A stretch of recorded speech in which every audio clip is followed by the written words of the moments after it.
တနာရီမိုင်နေရာလောက်ရှင်ရဲ့မောင်းနေရပြီးတော့မတော်အဆထိခိုက်မှုကနေအသက်ပါဆုံးရှုံးသွားနိုင်တဲ့အခြေအနေတွေ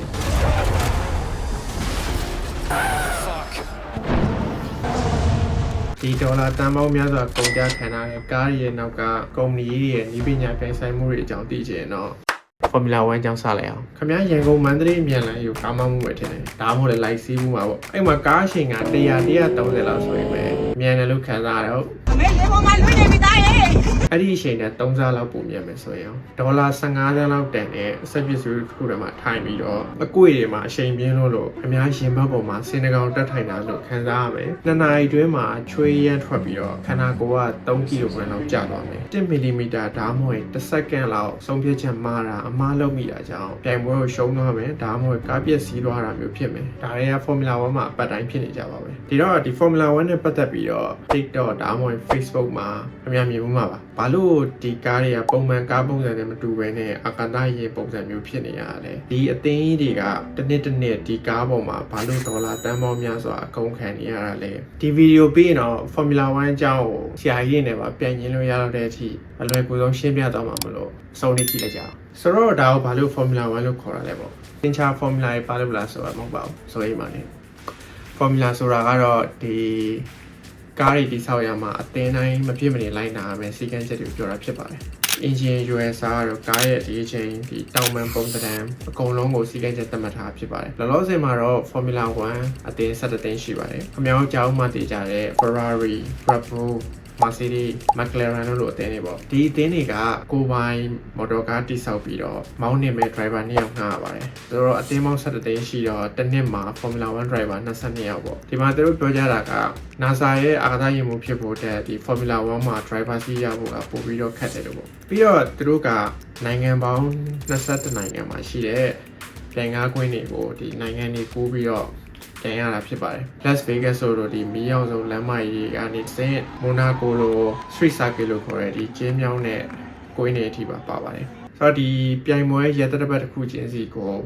Grand Prix လို့ခေါ်ပါတယ်။ကဲအားဆိုခုစိတ်ဝင်စားစရာကောင်းတဲ့ဘိုင်ရောက်လာပြီပေါ့။ဒီ Formula 1 ကားတွေကတနာရီကိုကီလိုမီတာ200 300လောက်အချိန်နဲ့မောင်းနေရတာ။ဘာလို့လမ်းမကြီးပေါ်ကနေလွင့်ထွက်သွားလဲပေါ့။ကျွန်တော်တို့ V10 တင်လေးတစ်စင်းကိုမြင်အောင်ကြည့်လိုက်အောင်။လေယာဉ်နေဆိုတာကသူတို့ရဲ့ engine တွေတောင်ပန်တွေကိုသုံးပြီးတော့အောက်ကပင့်တင်ပေးတဲ့လေယာဉ်နဲ့ပြန်တန်းရတာဖြစ်ပါတယ်။ Formula 1 ကားတွေကြတော့တိုက်လေယာဉ်တစ်စင်းကိုပြောင်းပြန်လှန်ပြီးတော့တိစောက်ထားလို့ဒီကားမှာပါတဲ့ front wing နဲ့ rear wing လို့ခေါ်တဲ့အတောင်ပံတွေက downforce လို့ခေါ်တဲ့အောက်ဘက်လေဖိအားကိုဖန်တီးပေးပါတယ်ဒီလေကကားကိုကတ္တရာလမ်းနဲ့ကတ်ပြီးတော့အပြင်းထန်ဖိထားတဲ့အတွက်အရှိန်နဲ့မောင်းလို့ရပြီးတော့လမ်းမပေါ်နေလွင့်ထွက်သွားဖြစ်ပါတယ် theory ကကြည့်မယ်ဆိုရင်ဒီ downforce အရင်များလို့တဲ့အတွက် Formula 1 ကားစီးကဒီလှိုင်ကောင်းထဲမှာအရှိန်တစ်ခုရောက်သွားတဲ့အခါအမိုးပေါ်မှာပြောင်းပြန်ကတ်မောင်းနေတာအောက်ကိုပြုတ်မကျလာနိုင်ဘူးပြောကြပါတယ်အဲ့တော့ကားမောင်းပြိုင်ပွဲဆိုတဲ့အတိုင်းကားနဲ့ driver ပေါ်ပဲမဟုတ်တည်ရဆိုရင်မှားပါလေ Formula 1 ဆိုတာအပွဲလိုက်လုံးလုံးရဲ့အားကစားဖြစ်ပါတယ်ကျွန်တော်တို့ဒီတာယာလဲပေးဖို့အတွက် mechanic တွေအပြင်ရာသီဥတုခံမှန်းမှုအတွက်ပညာရှင်တွေပါပါတယ်ဆိုရင်အောင်ပါမယ်ကားပြိုင်နေရင်လည်းဘိန်းတွေပူလာတာပါလာတာဆိုလို့ရှိရင် driver တွေကတာယာလဲဖို့အတွက် pit lane လို့ခေါ်တဲ့ဒီကားတာယာလဲဖို့နေရာတွေကိုဖွင့်ရပါတယ်အဲ့တော့ဒီဘိန်းလဲတော့ကြည့်လိုက်ရအောင်Well, they are double stacking because Bottas is coming into the pits. မြန်တယ်ကမ္ဘာစံချိန်ချိုးရတဲ့အချိန်ဆိုရင် 1.8 second ပဲကြာပါတယ်ဒီ mechanic အယောက်20ကျော်က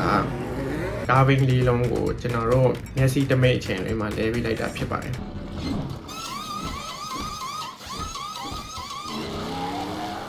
အဲ့ဒီထဲမှာတယောက်ယောက်က10စက္ကန့်လောက်နောက်ကျသွားရင်ပဲဖြစ်ဖြစ်ပြိုင်ပွဲကိုဆုံးရှုံးသွားတာဒါမှမဟုတ်လည်းကိုယ့်ရဲ့ position ကိုတခြားသူကိုပေးလိုက်ရတာမျိုးဖြစ်နိုင်ပါတယ်အဲ့ဒါကြောင့်ဘယ်အချိန်မှာဘယ်လိုမျိုးတိုက်ရအောင်သုံးမလဲဘယ်လို strategy နဲ့ပြိုင်ရမလဲကိုကွင်းပြင်းမှာရှိအဖွဲ့တွေကထွက်ချက်ပြီးတော့ driver နဲ့တိုင်ပင်ရပါတယ်ဥပမာမိုးရဖို့ chance ရှိရဆိုလို့ရှိရင်မိုးရီထဲမှာကော်အားအကောင်းဆုံးပေးနိုင်တဲ့ intermediate လို့ခေါ်တဲ့ tire တွေကိုလဲရပါတယ်ဒါကိုကြည့်ပြီးတော့ကျွန်တော်တို့လည်းကားထဲမှာထိုင်ပြီးမောင်းရတာပဲတခါလေလူရှင်းအချိန်နဲ့မောင်းလိုက်တယ် Formula 1 driver လုပ်လို့ရပြီလားပေါ့ဒါပေမဲ့လုံးဝမတူပါဘူးပုံမှန်ဆိုကျွန်တော်တို့ကိုယ်တော့မယ်ဆိုရင်ကြိုးရှိန်လျှော့ပြီးတော့ကိုယ်ရဖြစ်ပါတယ်ဒီ Formula 1 မှာတော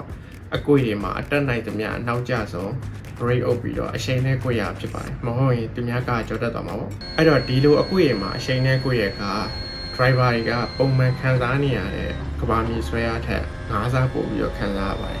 ်ပြောချင်တာကတော့သူတို့ရဲ့ level ကပုံမှန်ထက်9ဆလောက်ပိုပြီးတော့လေးတော့ဖြစ်ပါတယ်အဲ့ဒါကြောင့်ဒီ driver တွေကအကွေတွေမှာ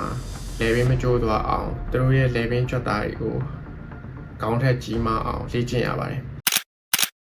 ကဲဒါဆိုပြိုင်တာပြိုင်နေတာဘယ်လိုလုပ်ရင်အနိုင်ရမှာလဲပေါ့ဒါကလူတွေကိုဆွဲလန်းသွားဆိုရဲ drama အပိုင်းပဲဖြစ်ပါတယ်တရားဒီထဲမှာတကယ်တော့ championship နှစ်ခုအတွက်ပြိုင်နေကြဖြစ်ပါတယ် driver championship နဲ့ constructor championship ဆိုပြီးရရှိပါတယ် driver championship ကတော့ driver တယောက်ချင်းစီအတွက်ဖြစ်ပါတယ်တနင်္ဂနွေနေ့မှာပထမဆုံးပန်းဝင်တဲ့သူက25မှတ်ရမယ်လို့နဲ့အတီးတီးပထမဆုံး10ယောက်ကအမှတ်တွေရပါတယ်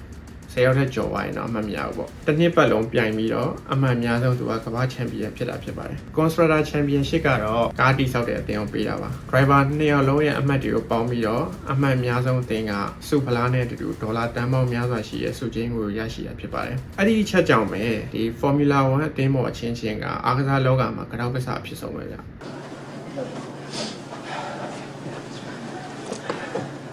ဘာကြောင့်လဲဆိုတော့ခမားနဲ့ခမားအသင်းပေါ်ကဒီကားတစ်စီးတွေကိုပဲမောင်းတာပဲဒါပေမဲ့သူကခမားထက်ပိုပြီးတော့အမှတ်တွေရနေတယ် performance တွေပိုထွက်နေတယ်ဆိုရင်သူကပိုတော်ပိုကောင်းတဲ့ driver ဖြစ်သွားပြီးတော့အသင်းကခမားကိုတခြား potential အလားအလာရှိတဲ့ driver နဲ့အစားထိုးတာမျိုးရှိတတ်ပါတယ်ပြောရရင်တော့အလုပ်ဖြုတ်ခံရတာပေါ့ဗျအဲ့ဒါကြောင့်ခမားအသင်းပေါ်ကခမားရဲ့အရင်အနည်းဆုံးတငယ်ချင်းလည်းဖြစ်သလို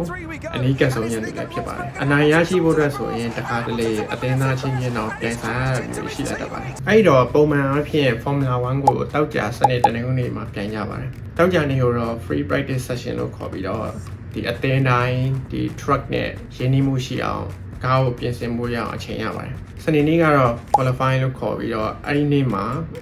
ပန်းဝင်တဲ့အစဉ်အတိုင်းတနင်္ဂနွေနေ့မှာကား22စီးလုံးကနေရာယူပြီးတော့ Grand Prix ကိုပြန်ရဖြစ်ပါတယ်ဆိုတော့ Formula 1အကြောင်းကို basic တော့တီးသွားမယ်ထင်ပါတယ်ခင်ဗျားတို့ရော